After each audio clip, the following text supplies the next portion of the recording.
খোদায়ে পাকের অফুরন্ত রহমত ওয়াজাচিতভাবে বর্ষিত হোক তার সকল নেক বান্দা ও বান্দীদের উপরে। সকলে বলি আল্লাহুম্মা আমিন। সোনার বন্ধু, আল্লাহওয়ালা ভাইয়েরা, ওয়াজ শুরু করার আগে আপনাদের কাছ থেকে কয়েকটা পারমিশন নিচ্ছি। যদি আপনারা রাজি থাকেন, রাজি মনে যদি আপনারা আমাকে বলেন তো ইনশাআল্লাহ ওয়াজ হবে, না হলে শুধু আওয়াজ হবে। প্রথম কথা হচ্ছে এটা, আমি যতক্ষণ থাকবো আমার সাথে হবে ইনশাআল্লাহ, ইনশাআল্লাহ। দ্বিতীয় নাম্বার কথা হচ্ছে এটা, আমি যতক্ষণ থাকবো আজকের এই মাহফিলে, আজকের এই মজলিসে, আজকের এই জলসাতে আমরা যারা এসেছি, আমরা যারা আসছি আর আমরা যারা আসবো, আজকে আমাদের পরিচয় হবে একটা, আমরা হলাম মুসলমান। আমরা কি? সবাই বলেন মুসলমান। কারণ আমি যদি মনে করি আমি একজন মুসলমান, তাহলে এখান থেকে যে বক্তা আসবে কোরআন সুন্নাহ থেকে কথা বললে প্রতিটা কথা আমার কাজে আসবে। আর আমি যদি মনে করি যে না আমি ফুরফুরা, আমি তবলিগ, আমি আহলে হাদিস, আমি কাদিয়ানি, আমি বেরেলি, তাহলে বুঝে নিতে হবে আপনি মানুষ নয়, আপনার জীবনটা তেজপাতা। কি পাতা? তেজপাতা। বাজার থেকে পয়সা দিয়ে মাল কিনে আনবে, সুন্দর করে ধুয়ে তরকারিতে দিয়ে রান্না হবে, খাওয়ার সময় চুষে মালটাকে ফেলে দেবে। কেউ খাবে? খাবে না।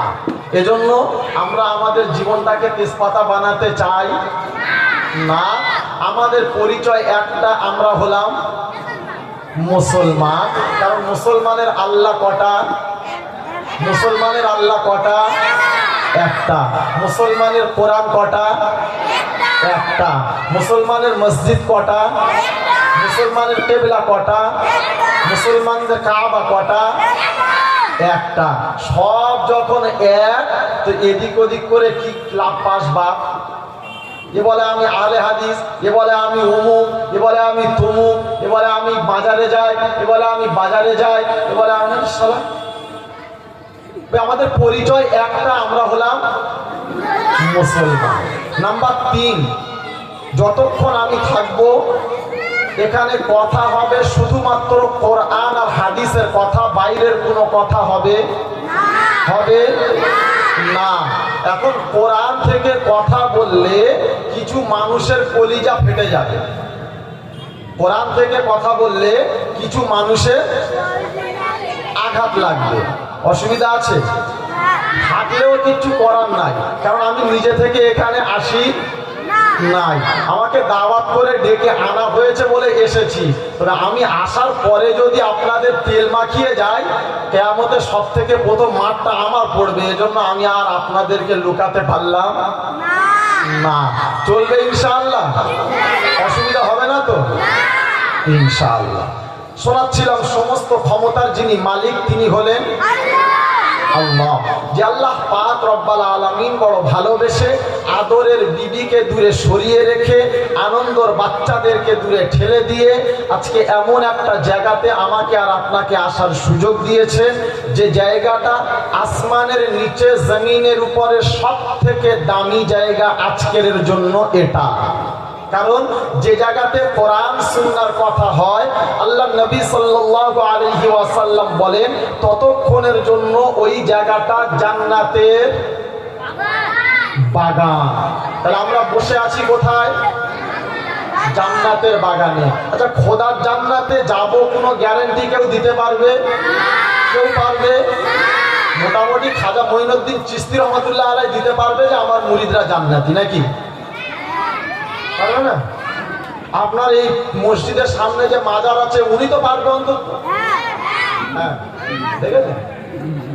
হ্যাঁ, তাহলে মোটামুটি আমরা যারা খোদার জান্নাতে যাব এটা কেউ গ্যারান্টি দিতে পারবে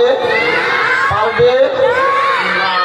তাহলে দুনিয়াতে যে খোদার জান্নাতের বাগানে আসতে পেরেছি, এর থেকে নসিবওয়ালা আর কেউ আছে না। তাহলে এই যে জায়গাতে আমরা এসেছি এটা হলো জান্নাতের বাগান। আর এই জান্নাতের বাগানে সবাই আসবে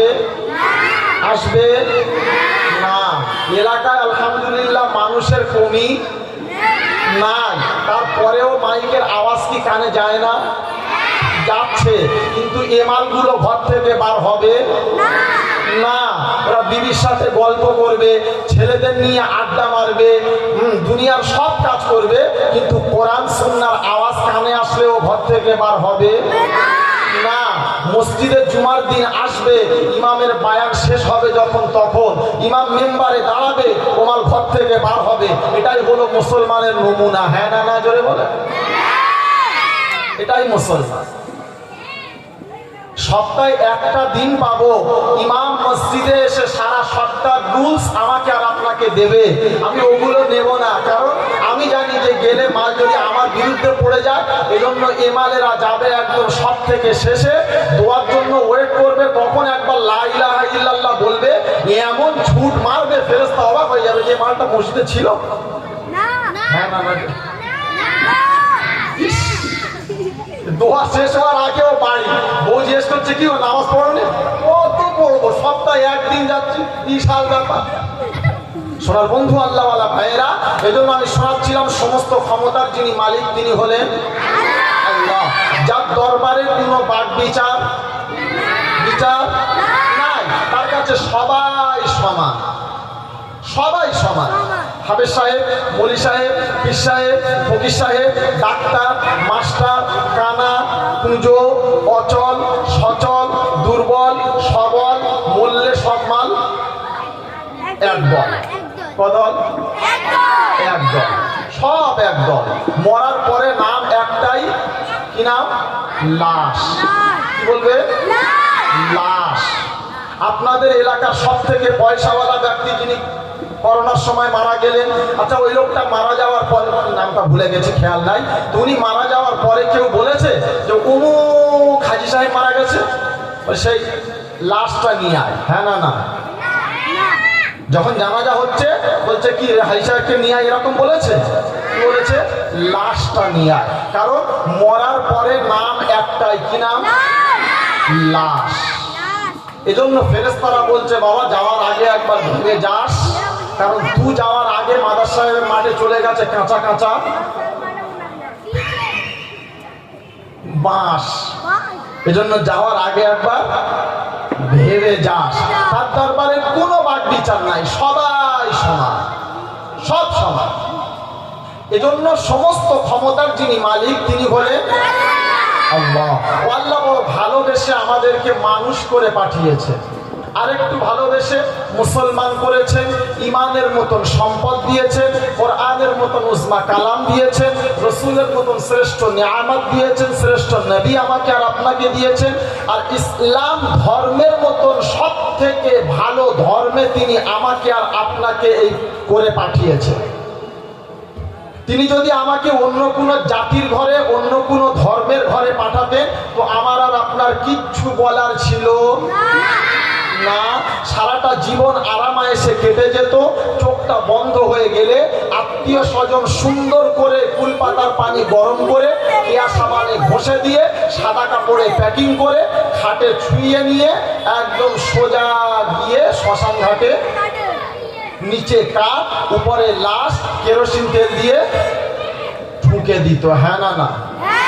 তিনি আমাকে আর আপনাকে মুসলমান বানানোর জন্য শুনিয়ে দিয়েছেন যে আমি মুসলমান করেছি বলে দুনিয়ার আগুনে তোমাকে পোড়ানো হবে না।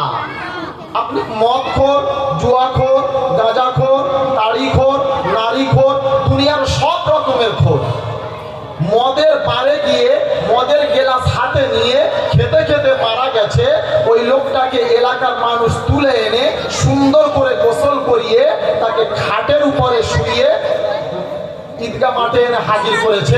ইমামকে ডাক দিয়ে বলেছে ইমাম সাহেব চালিয়ে দেন। হ্যাঁ না, না। এখন ইমাম যদি বলে যে আমি ওমালের জানাজা পড়াবো না, কারণ ও তো এমনি জাহান্নামে যাবে, ওর কোনো হিসাব নাই, ওর কোনো কিচ্ছু নাই, ওমাল বেহিসাব জাহান্নামে যাবে, অর্থাৎ ওকে জানাজা পড়িয়ে কোনো লাভ নাই। এক কাজ কর, ওকে শ্মশানে গিয়ে পুড়িয়ে দে। ইমামের চাকরি থাকবে? চাকরি থাকবে। একটাই কথা, ইমাম সাহেব চাকরি রাখার ইচ্ছা আছে? বললে কেন?